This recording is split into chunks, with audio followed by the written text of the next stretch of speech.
नमस्ते प्यारे बच्चों। तो आइए आज हम इस वीडियो के माध्यम से ये जो कक्षा छठवीं है, छठवीं की सामाजिक विज्ञान को एड ग्रेड अभ्यास पुस्तिका के माध्यम से समझेंगे और अपनी इस एड ग्रेड अभ्यास पुस्तिका में भरेंगे भी। तो यहाँ देखिए हमने पिछली वीडियो के माध्यम से यह भूगोल जो दी गई है हमारा आवास, ठीक है ना, इसका हमने एक अध्याय सौर मंडल में ये पढ़ लिया था, इसको आपने कंप्लीट कर लिया था। आज हम इसका जो अगला अध्याय 2 दिया गया है, ग्लोब अक्षांश एवं देशांतर, इसको यहाँ पे समझेंगे। तो ये देखिए, ये दिया गया है अध्याय 2। किसका अध्याय 2 है? ये हमारा आवास यानी भूगोल का, ठीक है ना। तो इसमें यह दिया है ग्लोब अक्षांश एवं देशांतर। ठीक, चलिए आज हम इसको कंप्लीट करेंगे। और इसमें दिया गया है प्रश्न क्रमांक 1, यहाँ देखिए कि स्थान आ ग्रीनविच से 15 अंश पश्चिम में स्थित है। अगर ग्रीनविच पर सुबह के 8 बजे है तो वह स्थान आ पर क्या समय होगा, यह बताना था। तो वहां पे जो है सुबह के 7 बजे होंगे। ये बी वाला ऑप्शन आपको यहाँ पे भर देना है, ठीक है। अगला प्रश्न क्रमांक 2 दिया गया है कि पृथ्वी को अपने अक्ष पर एक अंश घूमने में कितना समय लगता है। तो एक अंश घूमने में हमारी पृथ्वी को 4 मिनट लगते हैं। कितने समय लगता है? 4 मिनट। अगला प्रश्न है, अगर भारत में प्रातः के 11 बजे है तो समय लंदन का समय बताइए। तो लंदन में उस समय प्रातः के 5:30 बजे होंगे। और ये बी वाला ऑप्शन हमको यहाँ पे भरना है और यहाँ लिख देंगे, ठीक है। आगे देखें, प्रश्न क्रमांक 4 दिया है 23 सही 1/2 यानी 23.5। उत्तरी अक्षांश से 23.5 से दक्षिणी अक्षांश के मध्य में ताप कटिबंध पाया जाता है। तो यहाँ पर भी उष्ण कटिबंध ताप पाया जाता है, ठीक है। चलिए इसको लिखेंगे और इसके बाद देखें यहाँ पे दिया गया है कि ग्लोब के 2 बराबर भागों में बांटने वाली काल्पनिक रेखा क्या कहलाती है? यह कहलाती विषुवत रेखा। क्या कहलाती है?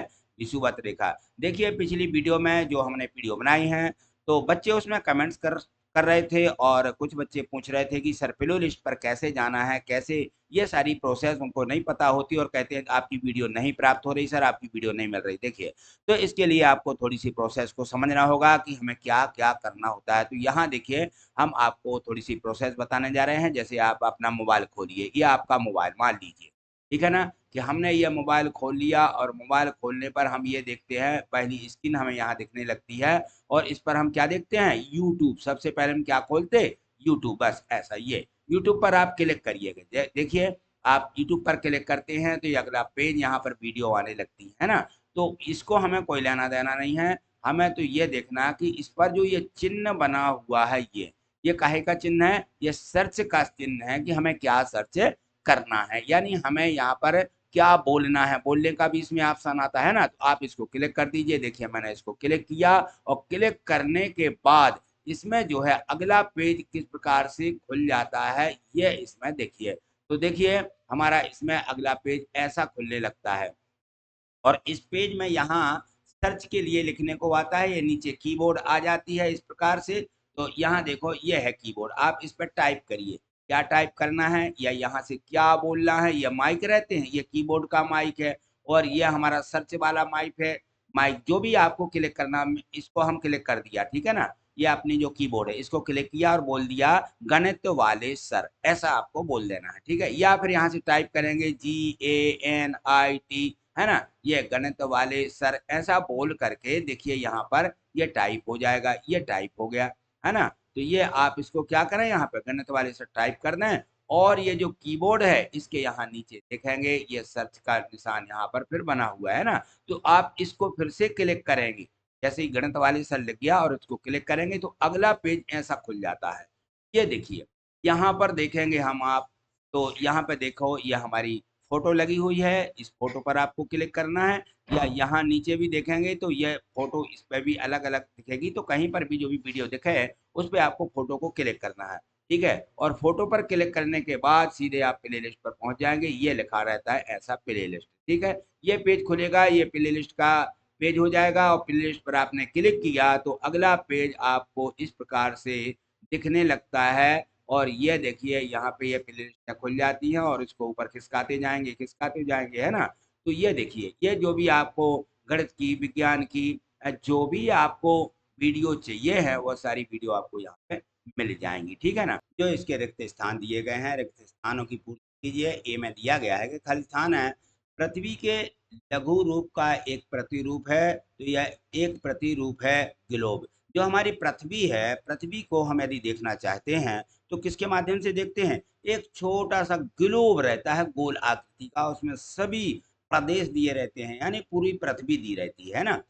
यहाँ देखें प्रश्न इसका बी दिया गया है कि स्थानीय समय का अनुमान सूर्य के द्वारा बनने वाली परछाई में लगाया जाता है। और सबसे छोटी परछाई कब बनती है? ये दोपहर में बनती है। सूर्य की सबसे छोटी हमारी परछाई जो पृथ्वी अपने अक्ष पर पश्चिम से पूर्व दिशा की ओर घूमती है। यह भी हमें मालूम होना चाहिए कि पश्चिम से पूर्व दिशा में घूम रही है। अक्षांश रेखा समांतर होती हैं और कर्क रेखा उत्तरी गोलार्ध में है, ठीक है। यह हमें खाली स्थान यहाँ पे कंप्लीट कर देना है।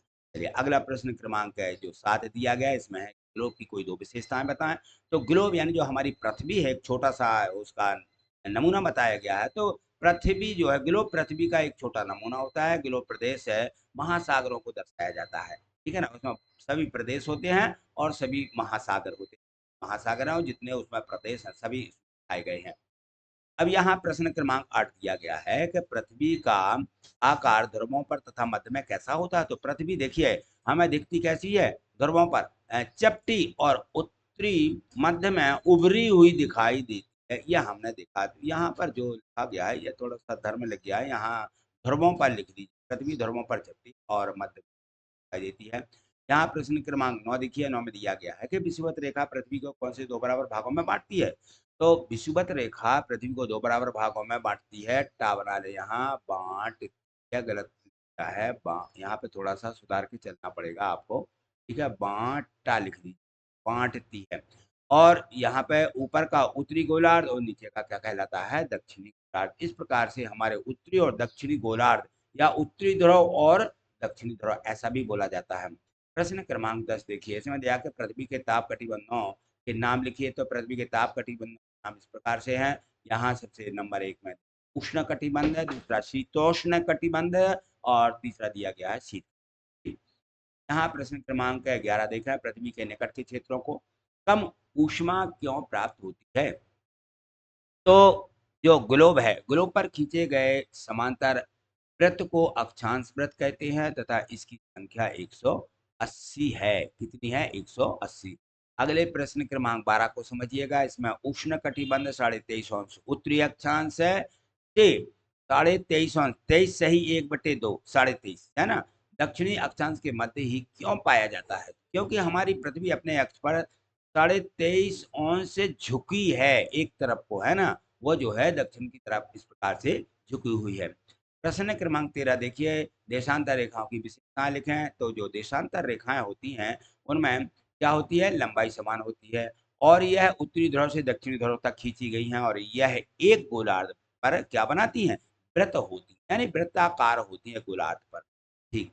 प्रश्न क्रमांक 14 में यहाँ समझिएगा कि ग्लोब से किसी स्थान की स्थिति का पता कैसे लगाया जाता है। तो ग्लोब से किसी स्थान का पता लगाने के लिए ग्लोब पर रेखाएं खींची हुई हैं और यह जो है अक्षांश और देशांतर रेखाएं कहलाती हैं। इनकी संख्या की सहायता से हम किसी स्थान की स्थिति का निर्धारण करते हैं कि कौन सा स्थान है, ठीक। आगे देखें प्रश्न क्रमांक यहाँ पे 15 दिया गया है। इसमें है कि मानक समय क्या है। मानक समय भारत में मानक समय कितने देशांतर यामोत्तर से माना जाता है। तो देखिए मानक समय वह समय है जो किसी देश या विस्तृत भूभाग के लोगों के व्यवहार के लिए स्वीकृत होता है तथा भारत में 42.82 बयासी सही 1/2 82.82 पूर्वी देशांतर यानी यामोत्तर को मानक समय माना गया है, ठीक है। इस प्रकार से हमारे देश में, भारत देश में यह मानक समय है।